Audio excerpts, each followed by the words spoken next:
Hey, good evening, everyone. My name is Vanessa, and I am a member, also secretary here at the Historical Society of Frankfurt. And welcome to our very first live streaming lecture. We are so excited to be presenting to you in this new format. It is a new. Good evening, everyone. My name is Vanessa, and sorry for that. I'm a member, also secretary here little feedback. At the Historical Society of Frankfurt. Okay. Moving on, this is our last lecture of the season, and we do regret that we were not able to provide more lectures for you this past spring, but we will certainly be back in September, whether it be in live streaming format or in person at our lecture hall. So we hope that everyone is staying safe and healthy through the current events right now. We also do have some news from our collections committee. We're happy to announce that the Civil War era drum that belonged to William Cowden and was used at Gettysburg will be handed off to the conservator this month. This restoration has been made possible by a generous matching grant from the Pennsylvania Questers, along with the local Benjamin Rush chapter and donations collected at the Historical Society of Frankfurt.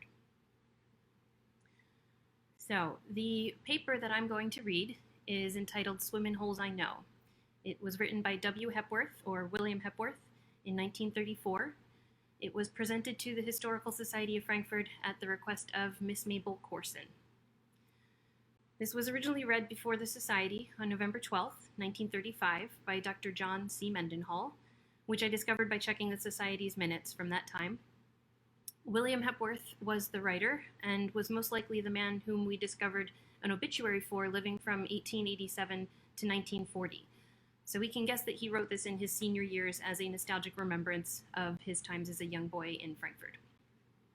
That leads us to believe he is remembering a time most likely in the late 1890s. And the maps I've pulled to show some locations mentioned in the paper are from that era. And while I'd hoped for some better clarity around the spots William talks about, he references them from a more personal and kid-familiar point of view, and they aren't always easy to find on the map. But I found a fair few. He also might be mixing old names with new ones, since he's remembering names from his childhood but has lived through many changes in the neighborhood as it developed in those years. Miss Mabel Corson was a member of the Historical Society and did present some papers read, but for whatever reason, she only requested this one's presentation, and it was Mr. Mendenhall that did the reading. There was no mention of images going along with the presentation, but we did find that little collection of slides, which you saw as the slideshow before this started, which included the title slide, "Come on in, fellows, the water's fine," which I think complements this piece quite perfectly. So let's jump in. The paper starts off with a poem. And I will put it up on the screen here. So you can read along if you'd like. Forget depression, speed and strife, and things that rack your souls.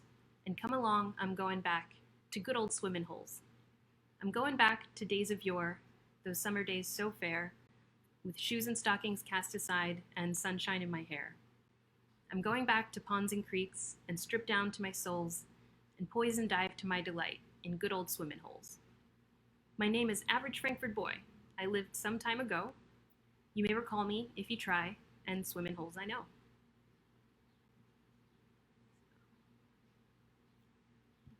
That down. Come on, yous kids. Here we go. Down Unity Street to Wingahawking, crossed Adams Street into Powder Mill Lane, cross the bridge over Frankfurt Creek. That's Little Britain over there on the left-hand side. Come on, jump this fence. We're going up to the big dam. Cross this here field and up this little hill. Watch out crossing over this here sluice if you don't want to fall in. See that water running out of the race into the sluice? Well, that water first runs into the race from the dam, and somehow they make it turn something that runs the machines over there in Frogmore Mill. Imagine what they might do with water that runs over Niagara Falls. Come on, we're going up along the dam to the big rock. That's where all the real good swimmers go to. Say, you have to be good if you can dive and fetch off the big rock. Some guys calls it 40-foot rock, because they say it's 40 foot deep. You kids better not go in there till you're bigger. Come on, we'll go just around this bend. You wade around in some places, and some places it's deep. Watch me, last one in's a bum. Here goes nothing. Come on, this is all the deeper. Hey you, redhead, ain't you coming in? All right, you watch them close and don't let no other kids roast beef us. Got an image here for you.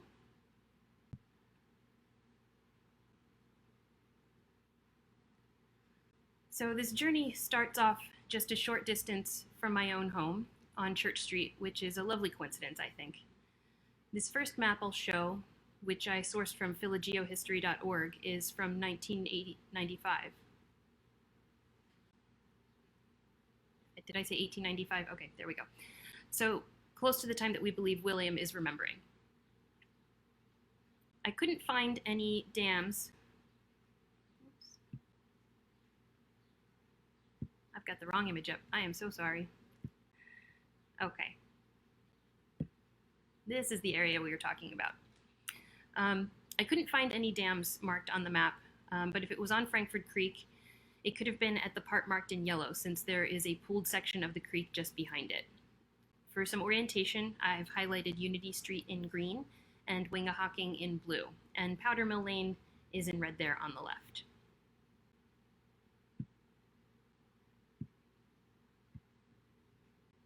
And here is an old image of Frogmore Mill.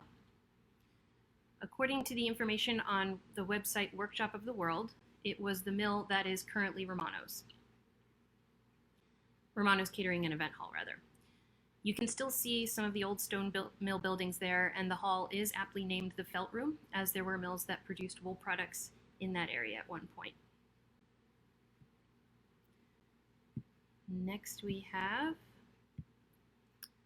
I tried to find Frogmore Mill on any map. I couldn't find any that had it specifically marked, but I did find this appraisal map also on PhiloGeoHistory that shows a small road called Frogmore Mill, or a small road called Frogmore, just across from its presumed location. That road I highlighted in pink, and once again Wingahawking is in green for reference, and I made the Frankford Creek blue so it's easier to spot. And finally for this series, here is an image of what Frogmore Mills looks like now. And before we move on, just in case you're wondering what roast beef is, don't worry, William will get into that later.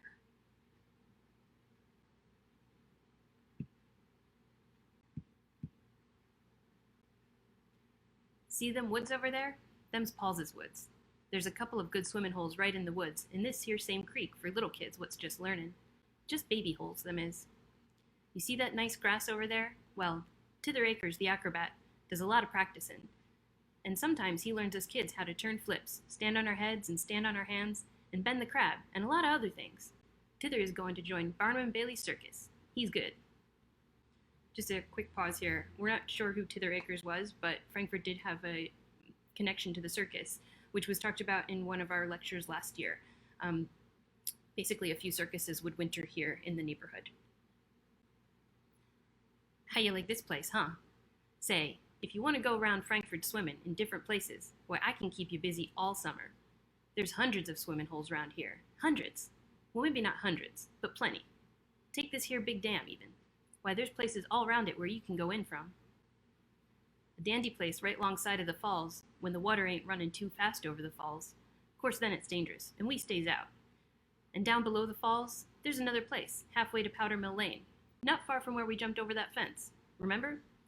It's sort of a baby hole, though, but all right for kids what's learning. Say, one time I saw an old guy fishing here, and he caught a big fish. He was fishing with a line. I said, "That's a big fish, mister. I bet that's the biggest fish you ever caught, ain't it?" And he said to me, "You're right, boy. That is the biggest fish I ever caught, and it's the only fish I ever caught." Can you imagine that? And this guy must have been 80 years old. Sometimes when a guy like that tells the truth, it sounds funnier than other fish stories what you know as lies. Say, one time that great big field in between the falls and Powder Mill Lane was underwater, and you ought to seen the guys catching fish. Carp they was. And they got them in nets. Just scooped them up. All right, I've got another image here for you.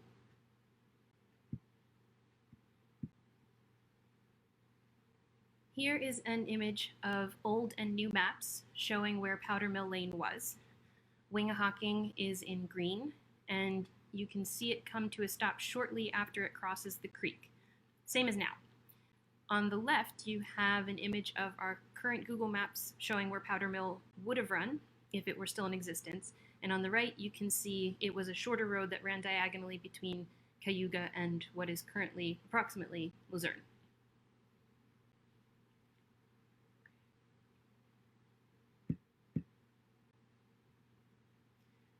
This here Frankford Creek runs into the Delaware River, you know. It runs through Frankford and over to Bridesburg, past the Arsenal, and there's lots of swimming holes along the creek that I ain't never been in, and there's lots I have been in. Why, you can swim in this here creek from any of the backyards along Deal Street. Them people what lives there have it easy. Pretty near all of them have boats. Some swell place to live, especially for kids. Of course, they don't allow all kids to swim there, but my pop knows them. He knows them people, and it's all right for me and yous kids what's with me anytime. And you know where the Dummies runs through the covered bridge on Kensington Avenue? Well, that's the same creek, and there's swell swimming right there under that bridge when the water ain't too high. There's another falls right there, and that makes it dangerous when the water is high and running fast. And right there is where you can hire boats off of Teddy Hamilton. You can get one for 10 cents an hour, all afternoon for a quarter. We'll save up for a couple of weeks and get one for an afternoon. Okay. Another photo here.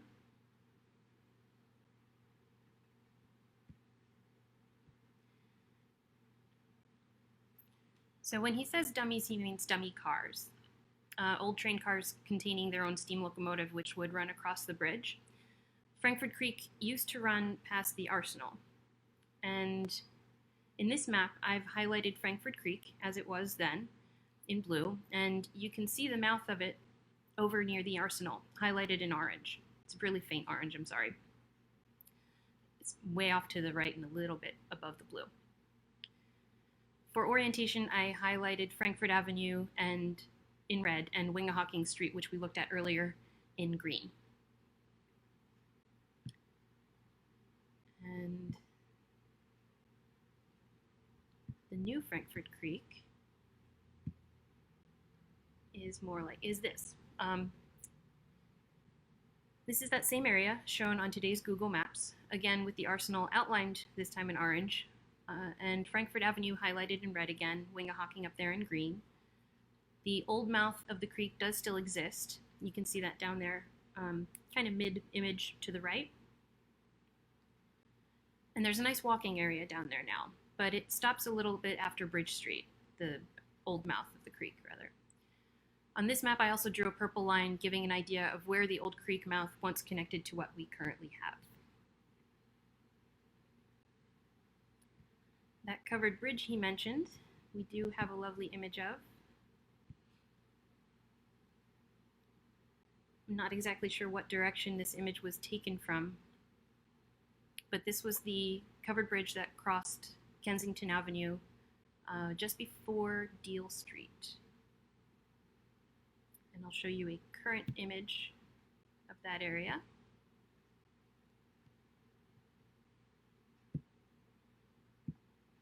This is what it looks like now. It's really hard to tell that there's any relation, but I thought it was just nice to see. And you probably, you could figure out where this is if you've passed it many times.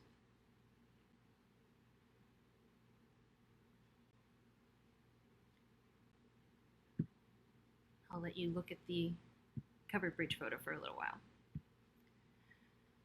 Another thing I noted was I really do like how this kid is clearly conscious of dangers. It reminds me that, that this was a time when you had to look out a little bit more for yourself, that your safety was in many ways your own responsibility sometimes. Deal Street that he mentions, which would be on your first left when we were looking at that image of the current photo of this area, still runs right next to the creek, and it is a dead end, so rather secluded. I imagine it must have been quite nice to have a usable creek in back of your house. I love the way this kid kind of boasts about how you can swim in this more private part of the creek because his pops knows all them people. A swell swimming hole is the one right below this here falls I was telling you about. Oops, I'm going to switch back here. It is under the bridge what Nicetown Lane runs over. The bigger boys jumps off this bridge into the water, and it's some jump. Here's where the tidewater comes to from the river, right at the old grist mill, at Main Street in Nicetown Lane. Then there's another good place for us kids right below Nicetown Lane, under some mulberry trees, only 10 feet away from Main Street. It's not so private, but it's all right. The mulberries is all right, too. Say, one time I had a fight with another kid right there on Main Street while he was waiting for the item wagon to come up with some papers. And we started to wrestle, and we rolled under the fence and into the creek, and that ended the fight. A quick note, I really like mulberries too, and there are still plenty of mulberries or Morris alba trees in the area which you can eat from, and they are thought to be the same type that was around back then. I do have more images here as well.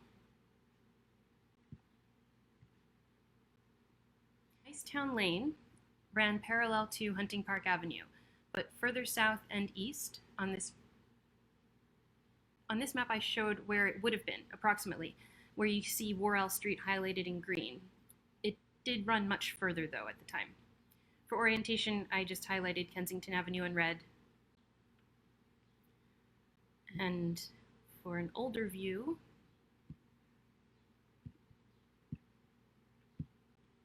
on this old map, you can see Nicetown Lane intersecting with the creek, which is where William mentioned swimming, just a short jump away from that covered bridge we talked about in the image that you saw there. So Kensington Ave in red, Nicetown Lane in green.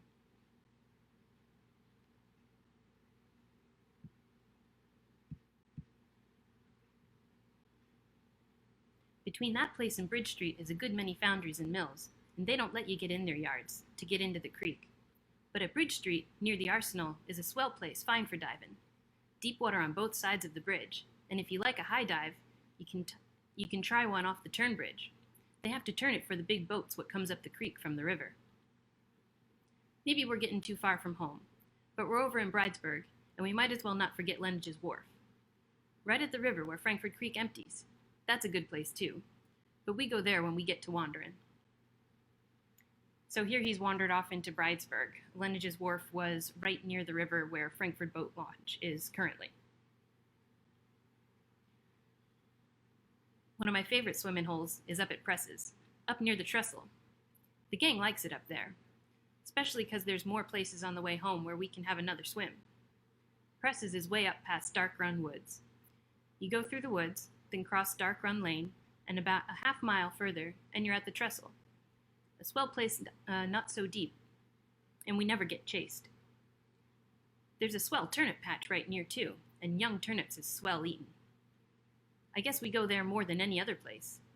You see, you might be able to pick some apples and pears and get some cherries. That makes it kind of popular from the time swimming season starts till it gets cold.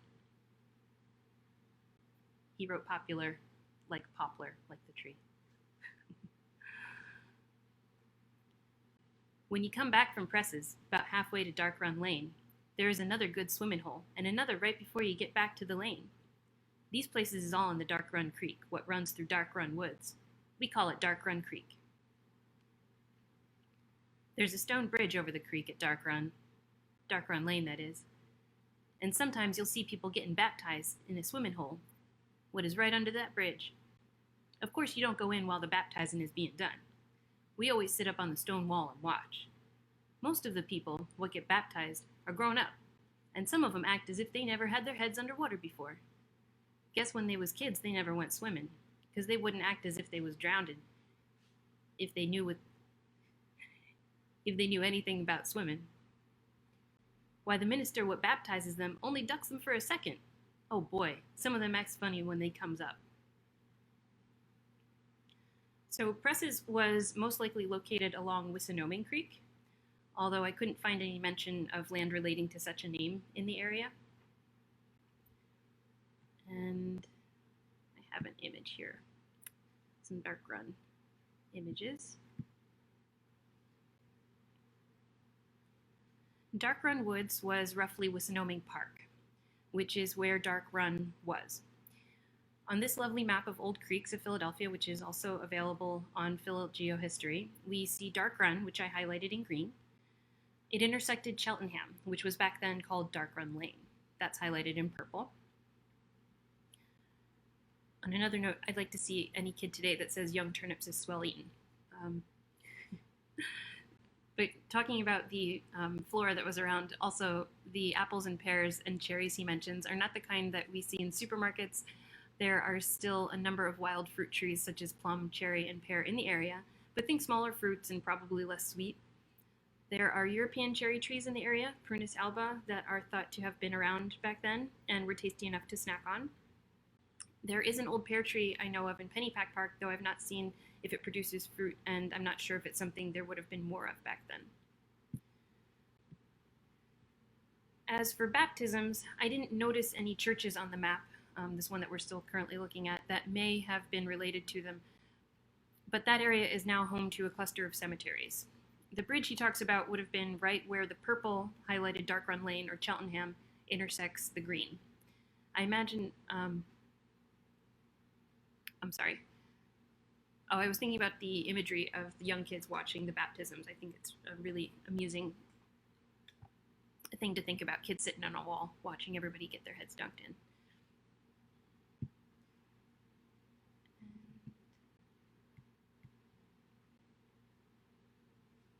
Well, that's a good swimming hole anyhow. And there's another one about 100 yards further down the creek, and another one right on the edge of the woods. We don't use the last two places much because we might get chased. There's another place right in Dark Run Woods, extra good after a big rain. Dark Run University gets its name from Dark Run Woods. It ain't any college, just where the gang spends a lot of time and has plenty of fun. There is another Papers Read on Dark Run University, so maybe there's a sequel out here. After you come out of the woods, further down, you come to a dandy place that would be right where Leaper Street would come in. And if it was cut through that far, and this is a dandy place to shoot muskrats at night. Ever eat muskrats? They're fine roasted. And say, one of the swellest swimming holes in Frankford, right near here, is Peters's Quarry. This is one of the deepest places I knows of. One time, I rode down the hill and off the springing board into the water on a bike. It wasn't my bike. I was glad when a bunch of fellows dived for it at one time and hauled it out. And the kid that owned the bike was glad too. He stopped crying. Peters's Quarry is a great place. Good skating in the winter too. Well, you know Dark Run Creek runs under Main Street, this side of Bridge Street, and it ain't bad swimming right alongside of the bridge. But a couple of 100 yards further on, there is a swell place, Bell Rock, with tall trees on both sides. Frank Adsaid jumps out of the highest branches on one of them trees and into this swimming hole. The water is about 4.5 feet deep. He'll break his neck someday. He sure will. So you might have remembered a lecture that we had here at the Historical Society about Peters's Quarry, as he refers to it, which is now Denai Playground. And you can still see some of the rock formations at the edge of the quarry, or from the edge of the old quarry near Rouen and Penn Corner. The spot he mentions for shooting muskrats is probably on Little Tacony Creek, where, as he describes, Leaper would intersect if it kept going. I've got an image of that here. So we're going back to this image. Leaper Street and the spot where it would have intersected the creek is highlighted in dark green. I know it's not a very bright color, but it is the most left highlight on the image there.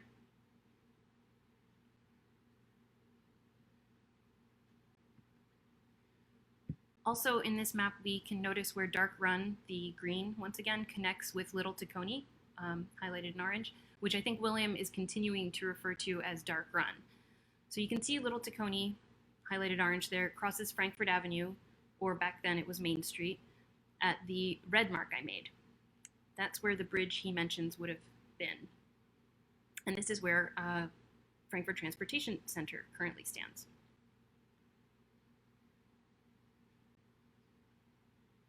And we do have a wonderful image of Dark Run.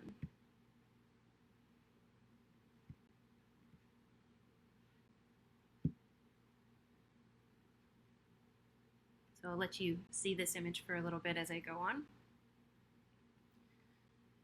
There's another place further on. They call it Willow Street, and some crowd go there. This is a great place at night, too. Frank Baldwin and his gang runs this place in the daytime, and if you don't belong to the gang, you get roast beefed. Don't you know what roast beef it is? Why, they ties your clothes in knots and soaks them in water, and if you has to use your teeth to get them undone, everybody hollers, "Roast beef, chew your mutton, apples is ripe, ready to bite, roast beef, chew your mutton." Well, you feel bad, but don't get mad. If you do, you sure will get in a fight. Chances are, you'll get licked too. We don't bother much with Willow Street.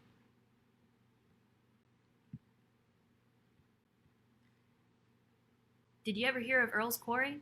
Well, that's right at the corner of Orthodox Street and Asylum Pike. Andy Newton lives right on the other corner. That's handy for Andy, ain't it? It's one of the places where you get chased, and it's good skating in the winter. You know, us kids like variety. We like to go swimming where everybody else don't. Horrocks's Dam, for instance. You get chased there, too. Then we go over to Large's Dam, maybe get chased again. Both of these places is good skating in the winter.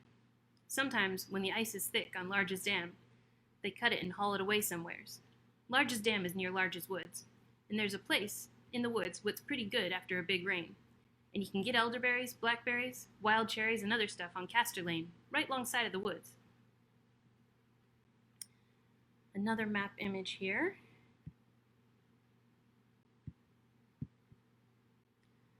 The last documentation I can find of Orthodox intersecting with Asylum Pike, which is currently Roosevelt Boulevard, is from a map of the 23rd Ward, which is where we are in Frankfurt, from 1887. I don't see any mention of a quarry here. I've highlighted Orthodox in green and the boulevard in yellow. I'm not sure about Horrocks's Dam or Large's Dam, but seeing as how there are properties with pooled water in the area that belong to both names, highlighted respectively in red and purple, I can only guess that William and other local kids would sneak into these privately owned areas for a nice swim.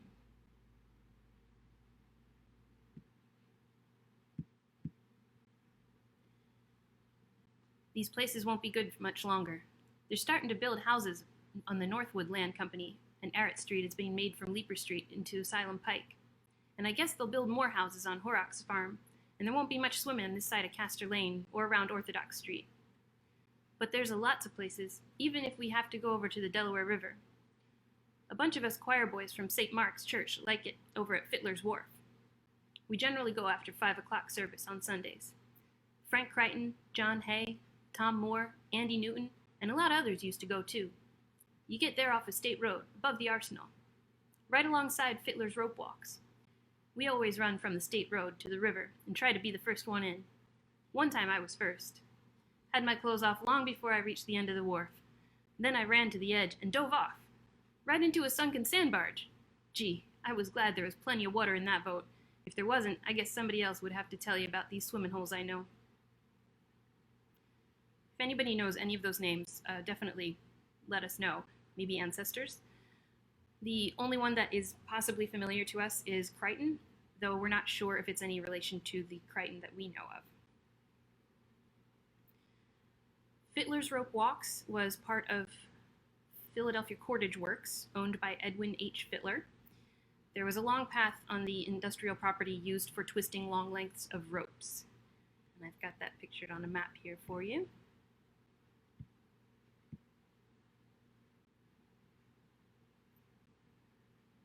So here on the map, I've highlighted the Fiddler property in green, as well as the long rope walk that led down towards the Delaware River. Once again, this is just as Lennage's Wharf. This is just near Lennage's Wharf, the current location of the Frankfurt boat launch, but also right now Dietz and Watson factory.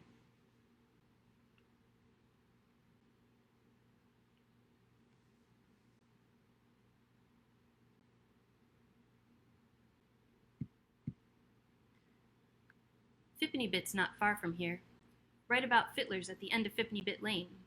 That's an old place and was popular when some of our dads was kids. A good many people wonder how this place got such a funny name. Somebody said that a guy had a ferry boat here a long time ago and used to take people across the river for a 50 bit, or what was a 5-penny piece of money when English money was used here. Imagine that. That was long before we had nickels. Well, I've told you about a lot of swimming holes. all places where I have been in. Of course, there's other places besides. A good many not in Frankfurt or right near Frankfurt. But yous kids didn't want to hear about them. You're just interested in the swimming holes I know.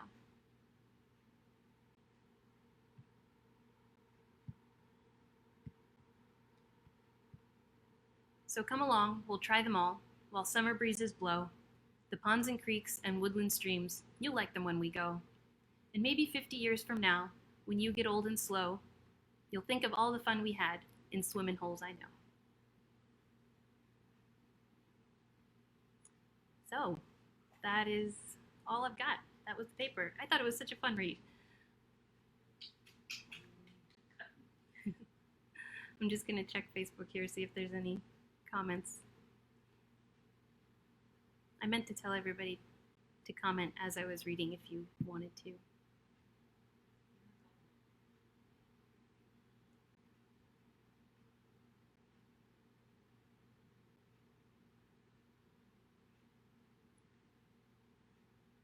Oh, good. Looks like a lot of people loved it. I'm so glad. Did you show the poem at the end? I thought I did. I couldn't see at the beginning or the end. Okay. All right. Well, that was our first live streaming lecture. I hope everyone loved it. I had fun doing it, and we'll see you next time.